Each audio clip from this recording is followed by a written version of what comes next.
That's it.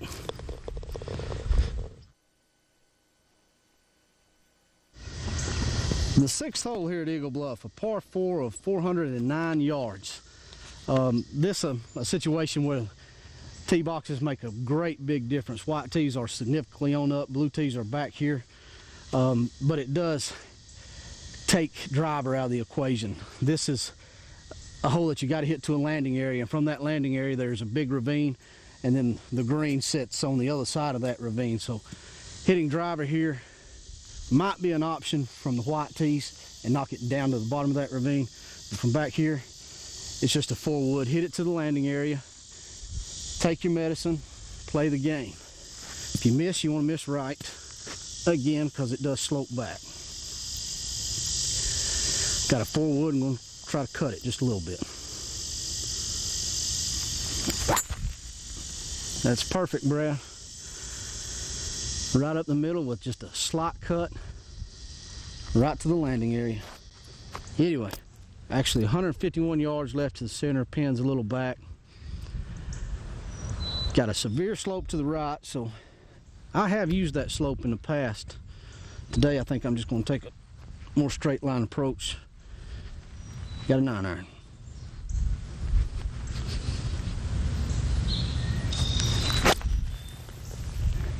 It's going right at the center of the green, but I caught it a little chunky. It's on the green, but the pin's on the back, so that is a very lengthy, and this putt, if I'm correct, will break quite severely. 2-putting this one will be a bonus for sure.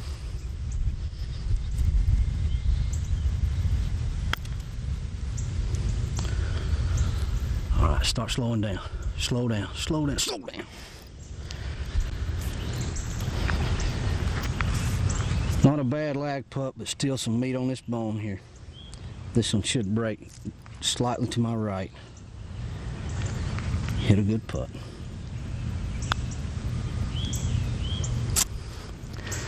That was on me. I pushed it just about that much. Felt my wrist just slightly go out, opening that face there. Hate to 3-putt that one, but I guess it was kind of expected. Just had a good opportunity. Blew it, because I'm silly. Drops us back to 1 under par for the day. There is one more good scoring opportunity, 2 holes away, so maybe we can get it back there.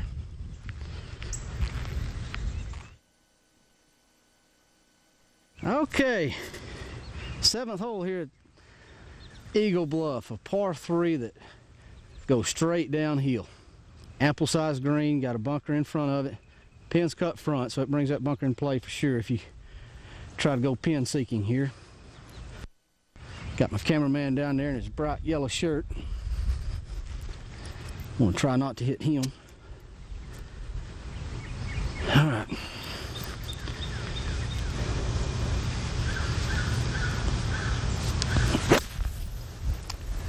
I don't think I hit enough of that. That's weak. That's weak and in the bunker. Now that was a scenario where I didn't have the right club at the tee box, and Brad had already driven down to get the camera shot from down here, so I tried to muscle a sand wedge, and I ain't got that kind of muscle. Not anymore. So now we got to get it up and down for par. Well, I've put myself in the proverbial pickle jar here, folks. Bunker short-sided with the pin. Just a tough bunker shot. You got to pull it off, though. Big things don't stick it. Leave it in here.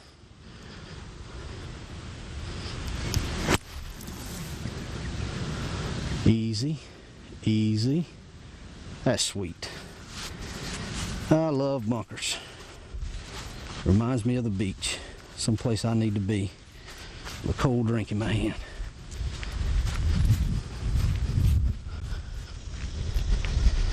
All right. Just a little cleanup work, about 4 foot here for the par. Just got to get this one on line. It'll break to my left.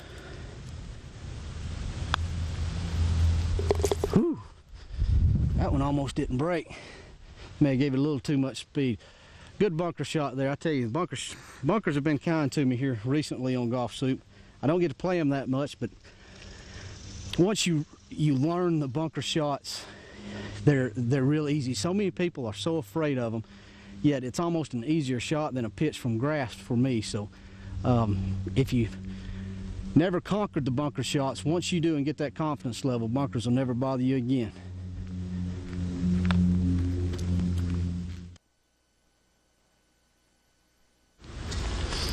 Okay, the 8th hole here at Eagle Bluff, 329-yard par 4. This is the last good birdie opportunity on this side, and I really need to take advantage of it. Try to get birdie anyway, because traditionally I play the 9th hole terribly. I don't know what it is about that hole, but it... Whew. This one though, traditionally I've played good. I'm stepping up to it with a little bit of confidence. Straight away par 4. There's a bunker to the right, but I should carry it no problem. Just gonna try to hit a little bitty cut again, right up the fairway. Right up the middle, just about a 5-yard cut. Beautiful drive. Well, that's got me in the position I wanted. Let's see what I can do with it. Excellent drives. Left me with only about 40 yards uphill on this par 4. This green slopes from back to front and a little bit to the right. This is be a great place to be able to throw one past the pin and draw it back some, but my clubs are 20 years old. I've barely got a groove left on them.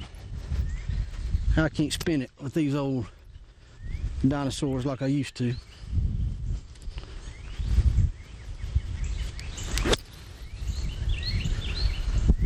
Be right, baby. Be right. Look good. Really thought I'd hit a good shot down there, but as it turns out, I hit it too deep. I've turned a birdie opportunity into a bogey opportunity is what I've done. This putt will be pretty slick going down the hill. Got to give it respect.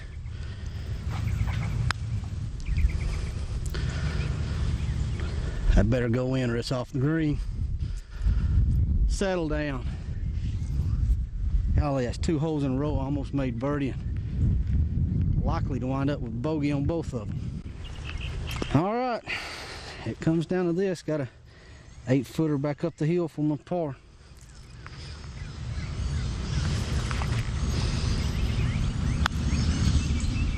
Let me in. Right. Oh man.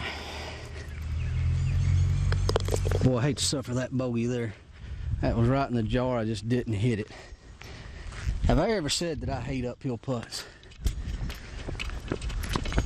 Love the downhillers, but that one got away from me a little bit, and I knew it would.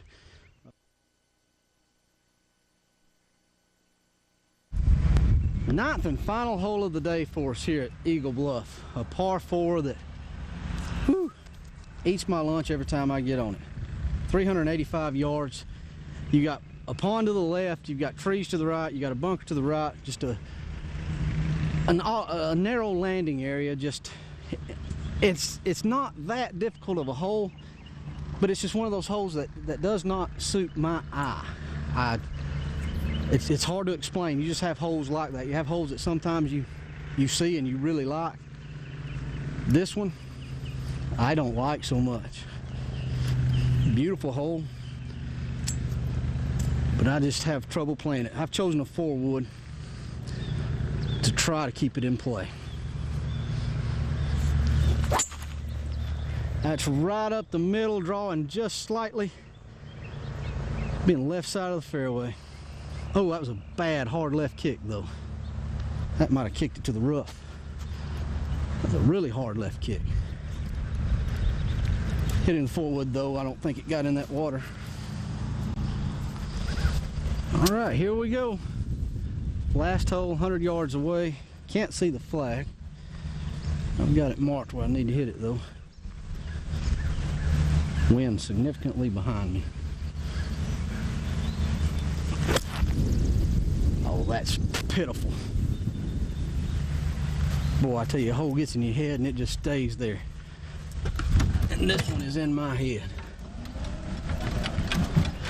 Just a pitiful, pitiful second shot I hit there.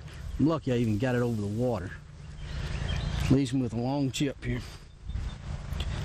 Got a 58-degree wedge.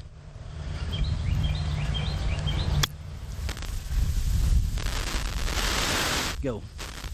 That's a mediocre pitch at best. Long putt for par on the last. Great. Okay, let's try to end on a positive note. Got about a 15-footer here for par. Greens are rolling perfect if I can just pick the right line. I didn't, and I killed it. Well, let's make a double bogey on the last hole. That's the way to end the day. A little cleanup work on the bogey here. You gotta stay focused though. There's a bogey to end the day. I tell you what, I snatched defeat out of the jaws of victory better than anybody I've ever seen. Had it rolling good out here today, 2 under par, and just a terrible finish. Bogey 3 of the last 4 to shoot 1 over. Eagle Bluff in great, great, great shape. Greens are rolling well, fairways are nice and plush, tee boxes, everything's just in fantastic condition out here. So get the opportunity, folks, come out and see the good people here at Eagle Bluff. We really enjoyed our experience here today. We'll take a quick break and hear from our guys over at Kelly Subaru, and we'll be back to close out the show in just a moment. Love your SUV, but you hate the gas pumps? You need relief. You need a Subaru. Fuel-efficient, durable, symmetrical all-wheel drive Subarus. Easy on gas and the environment. With up to 31 mpg highway. And the only brand with the highest possible crash test rating for every single model. Plus, Subaru has the only U.S. car plant with 0 landfill status. Subarus. Safe, frugal, green. Come take a spin in a 2011 Subaru. Kelly Subaru. Downtown Chattanooga. All right, thanks to the good folks over at Kelly Subaru. Guys, you need a car, you need to get over and see them. And thanks to all our great sponsors here at Golfsoup. Indoor Air Solution with Tommy Ives. You have any heat and air needs whatsoever, he can take care of you. Rick McIlvain at the UPS store, shipping or logistics, man, can take care of you there. Excuse me, Fred Burton with Flintstone Tree Service. Another good one is Stan Cannon with Cannon's Rack and Axles. Stan, just a good guy, been in business for many, many years. Run a great business over there on Dayton Boulevard. Also want to mention David Hawk with Marketing Velocity. Folks, if you want to get your website out in front of people, this is the guy you need to go to. You can see his phone number right here below me now. David is fantastic at making your website highly visible to people on the web. So before we get out here too, I want to give a congratulations to Gina Johnson and Gibby Gilbert, who won this year's member guest at Lupton City. Junior and Gibby finished with a total of 24 under, clipping myself and Dennis Swaney, who finished second, and my brother, real proud of my brother, Shane Leith and Tommy Skiles finished third in the tournament. We beat them in a playoff there. So congratulations to all those guys. Flight winners were Huck Hallman and Dale Pate, and Jimmy Knight and J-Rod. Jared Mullins won the second flight. Had a good time, was real pleased to have the level of competition that we had, and really enjoyable. But congratulations to all those guys. Folks, I'm running out of time. I know I'm running real long here, so until next week, for Golfsoup, I'm James Leith, and we'll see you on the course.